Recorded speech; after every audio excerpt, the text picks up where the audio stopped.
Hey everyone, this is David Brown with the migration update for April 29th, 2025 from the Derby Hill Hawkwatch. Today was a long day of raptor migration with hawks on the move basically from sunrise until sunset. In the morning, it was mostly sunny with a light to moderate southeasterly wind, and that wind shifted around more towards the southwest throughout the day, and it got increasingly cloudy into the midday period, and then there were some thunderstorms that approached and shut the flight down in the mid-afternoon, and then it cleared up a little bit afterwards, and we ended up with a little bit of flight for the end of the day. We had some really nice looks in the morning with the sunny skies and southeasterly winds, keeping the raptors nice and low.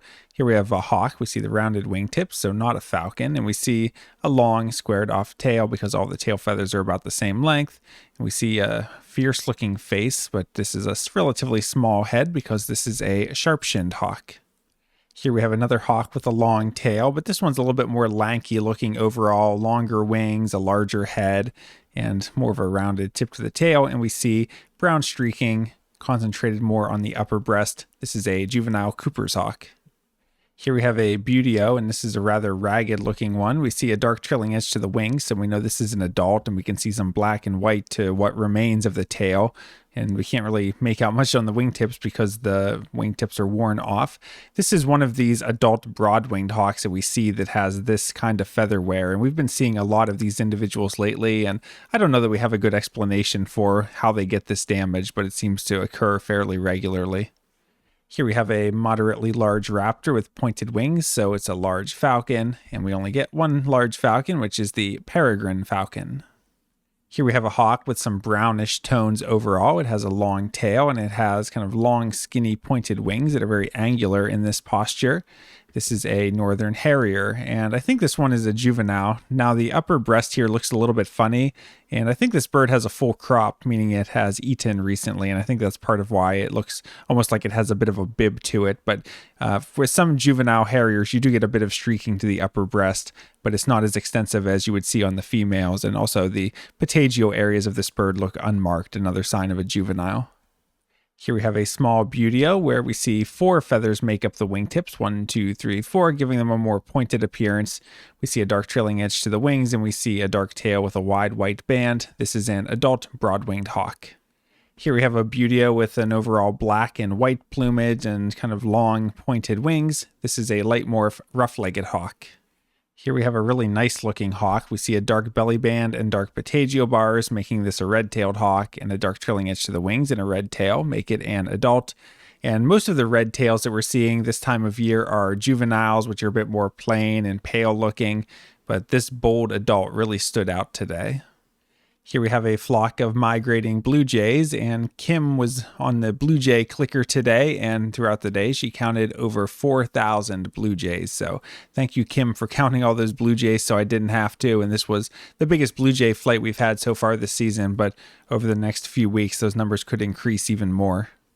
Here we have another kind of ragged looking buteo, and this one might be a little bit tricky if you look too closely at the details, but if you just look at the overall shape of this bird, we see that the wingtip is made up of 4 feathers, giving them a more pointed appearance. So this is a broad-winged hawk. If you look too closely, you might convince yourself that it does have somewhat of a belly band or it does have some patagial bars, but really these aren't as bold as you would see on a red-tailed hawk, and especially the shape of those wingtips make this a juvenile broad-winged hawk.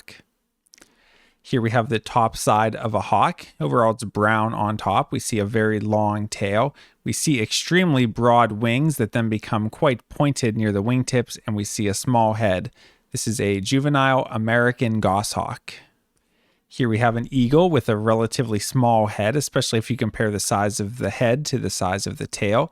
And we see 3 points of white, one in the center of each wing and the base of the tail. These are good signs for a young golden eagle.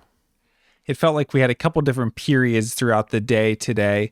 Early in the morning, we had those southeast winds and we had hawks really low and good light, gave us great looks. As the wind shifted around more southwest in the early afternoon, the flight line went high and out over the lake, but the volume increased with a large number of broadwings and turkey vultures migrating.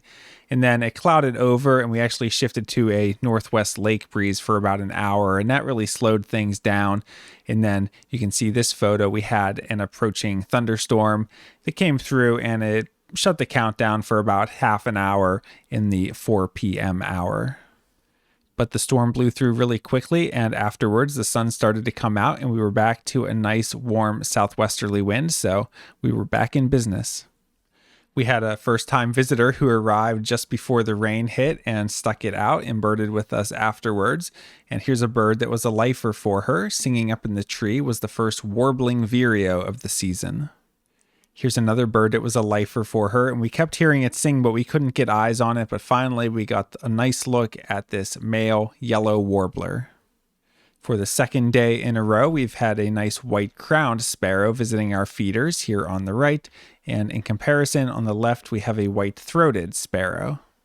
That visitor really wanted to see a broad-winged hawk because that would also be a lifer for her, and it had cleared up. There was some sun, and we were seeing some sharp-shinned hawks and some harriers, but I thought it might be too little too late to get any buteos back up.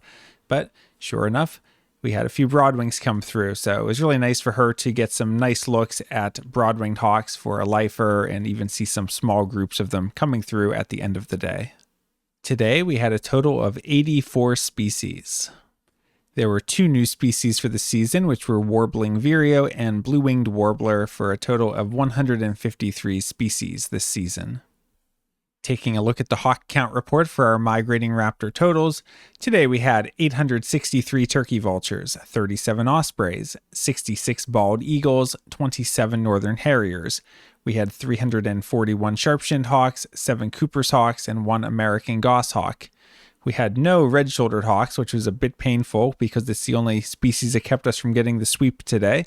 For broadwings, we had 1,167. We had 126 red tails and 2 roughlegs. We had 2 golden eagles, and for falcons, we had 20 kestrels, 1 merlin, and 2 peregrines, for a total of 2,662 migrating raptors. That brings the April total to 59,808 and the season total to 78,111. Taking a look at the forecast for tomorrow, they're calling for a mix of sun and clouds with a high in the mid-40s, winds northwest at 10 to 15 miles per hour, so it's a somewhat unfavorable wind direction and a bit strong and cold. We'll be down at the south lookout, and I would expect light to moderate migration. Thursday's looking cloudy with a high in the mid-60s and southeast winds at 10 to 15 miles per hour, so that's our best wind direction and a decent speed, so I would expect Thursday to be a pretty good day. And for Friday, they're calling for scattered thunderstorms, then occasional showers with a high in the mid-60s, winds southwest at 10 to 20 miles per hour, so it's a good wind again, but keep an eye as we get closer to see the timing of that rain. All right, another great day of hawk watching here at Derby Hill. We had a good crowd come out, and we got to see a lot of hawks.